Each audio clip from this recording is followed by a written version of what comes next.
महाराज जी आपके चरणों में कोटि कोटि प्रणाम।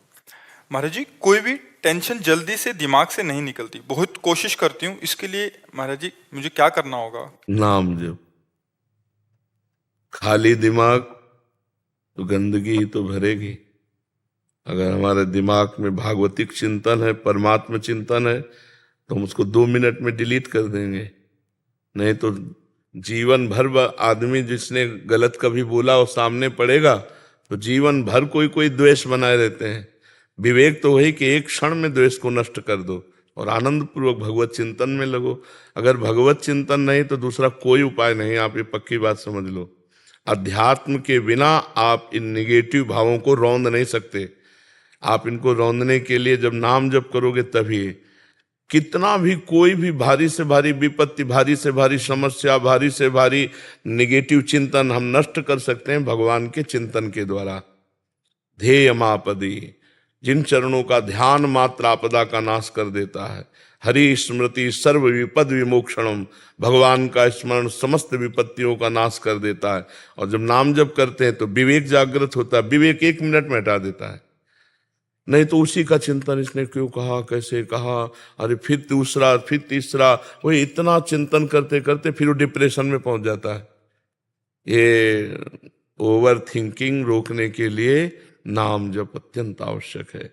इस लोक और परलोक में आनंदित रहने के लिए, दिमाग शांत और शीतल रखने के लिए हमें भगवान का चिंतन चाहे वो राम जपो, कृष्ण जपो, हरि जपो, जो नाम जपो, बिना नाम जप किए तब लग कुशल न जीव कहूँ, सपने हूँ मन विश्राम, जब लग भजत न राम कहूँ, शोक धाम तज काम। ये शोक का धाम है संसार, कामनाओं का जाल बिछा हुआ। एक बात पूरी हुई 2 खड़ी हो गई, 2 पूरी हुई 4 खड़ी हो गई, और बार बार उसी का चिंतन करते हुए हमारा जीवन व्यर्थ चला जा रहा है। हम आनंद को तो जान ही नहीं पा रहे। आनंद किसे? हम समझ रहे हैं कामनाओं की पूर्ति से आनंद है, और कामनाओं की पूर्ति से तो और चिंता शोक बढ़ता चला जा रहा है। तो आनंद का मार्ग अध्यात्म है। हम नाम जप करते हुए सब काम करें। नाम जप करते हुए, नाम जप में इतनी प्रवीणता है, जैसे आपने हमें गाली दिया, आपने हमारी निंदा की, आपने हमें अपमानित किया, तुरंत विवेक उठेगा, नहीं नहीं, इसके भी हृदय में तो भगवान है। मेरे किसी पाप कर्म का दंड मुझे भुगताया जा रहा है, ये बेचारा तो निर्दोष है, इसको तो निमित्त बनाया जा रहा है। बड़े कृपालु भगवान, जो हमारे किए हुए कर्म का हमको दंड देकर पवित्र कर रहे हो। उससे मतलब नहीं है, उससे मतलब नहीं है, वो दुष्ट नहीं है। हमारी दुष्टता का किसी जन्म के जो कर्म है उसका दंड देने के लिए इसको निमित्त बनाया गया। ये विवेक, ये ज्ञान आपको 1 मिनट में बचा लेगा। दूसरी बात, इतनी नाम जप से क्षमता आ जाती है कि जैसे अपने हाथ से अपने चोट लग जाए, अब किसको आप गाली दोगे? अपने हाथ से चोट नहीं लग जाती, अपने किसको गाली दोगे? अपने दांत से जबान कट जाए, किसको गाली दोगे? ऐसे ही सब में आत्मस्वरूप भगवान का दर्शन कर रहा है, तो दुनिया के द्वारा किए हुए प्रहार को ऐसे ही समझ रहा है जैसे अपने हाथ से अपने को दंड में। वो किसी को दोषी नहीं समझता, सब में भगवत भाव। उमा जे राम चरण रत, विगत काम मद को, निज प्रभु में देखें जगत, केसन करें विरोध। तो बिना भगवान के चिंतन के इस समस्या का समाधान नहीं हो सकता। जब तक सर्वत्र समबुद्धि नहीं आएगी, ज्ञान नहीं जागृत होगा, तब तक ये जलन शांत नहीं होगी। द्वेष करने वाले पर भी हम रोष ना करें, ये अध्यात्म है, तो हम जीत जाएंगे। नहीं, कितना प्रपंच, जरा दिमाग को आप अपने खुद देखिए, कितना प्रपंच भरा हुआ है। उसको साफ करने के लिए हमारे पास नाम है, राधा राधा राधा राधा। आप खुद देखना, आप कितने गंभीर हो जाएंगे, आपको कितना आनंद आने लगेगा, आप में एक मस्ती आ जाएगी। आप खुद देखिएगा, नाम ही एक उपाय है। किसका प्रश्न था? हाँ, नाम नहीं जप करोगी तो फिर इसको नहीं हटा पाओगी। यही तो दंड है, यही दंड है। अरे देखो, यही बुद्धि अपने आप जहर खवा देती है। अपने हाथ से आदमी जहर खाता है, अपने हाथ से फांसी लगा लेता है, अपने हाथ से शूट कर देता है। ये वही बुद्धि है जो भगवान से विमुख हुई, संसार में सुख खोजने गई, और जब उसको कुछ नहीं मिला, धोखा मिला, या उसका निर्णय ठीक नहीं हो पा रहा, तो सोचता है यार अपने को ही खत्म कर दो। ये है बुद्धि। ये देखो ना, कितनी घटनाएं ऐसी घटती हैं।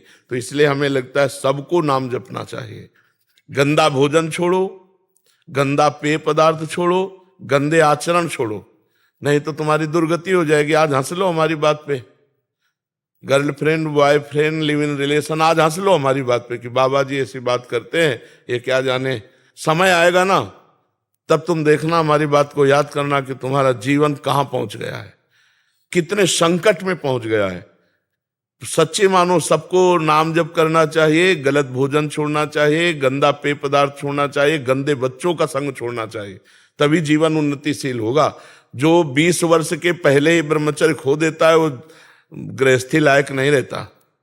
समय आने पर देख लेना, एक अच्छा सदगृहस्थ जीवन निर्वाह नहीं कर पाएगा वो। तो आज हमारी समाज बिगड़ती चली जा रही, खान पान बिगड़ते चले जा रहे हैं। बच्चों को देखो ना, जब बच्चों की पसंद, बोले चाउमीन क्या कहते हैं, हाँ नूडल पिज्जा, ये पसंद है, तो हम अच्छा पदार्थ जैसे रोटी दाल चावल सब्जी, ये शुद्ध जो घर के, ये पसंद नहीं आते। बहुत संभल करके भोजन, बहुत देखो, जैसा खाओ अन्न वैसा बने मन, जैसा पियो पानी वैसी बने वाणी, जैसा करोगे संग वैसा चढ़ेगा रंग। तो आज हमारा संग भी गड़बड़, मोबाइल जो चाहो देख लो, और मोबाइल में तो पूरा संसार है, जो चाहो सर्च करो देख लो। और खान पान तो देख ही रहे हैं, पवित्र हो रहा है। और पान की तो पूछो मत, पीने के लिए तो मतलब नए नए बच्चे, छोटे छोटे बच्चे सब अपेय पदार्थ पीने लगे। हाँ, तो इनसे बचे तो ठीक है, नहीं तो बुद्धि निगेटिव ही चिंतन कराएगी। तो हमें लगता है कि आप नाम जप कीजिए, पवित्र भोजन कीजिए, तो इससे आप देखना फिर आपका निगेटिव भाव शांत करने के लिए विवेक जागृत हो जाएगा, वो तत्काल शांत कर देगा। जी। ब्रिगेडियर अवरेंद्र प्रताप सिंह जी।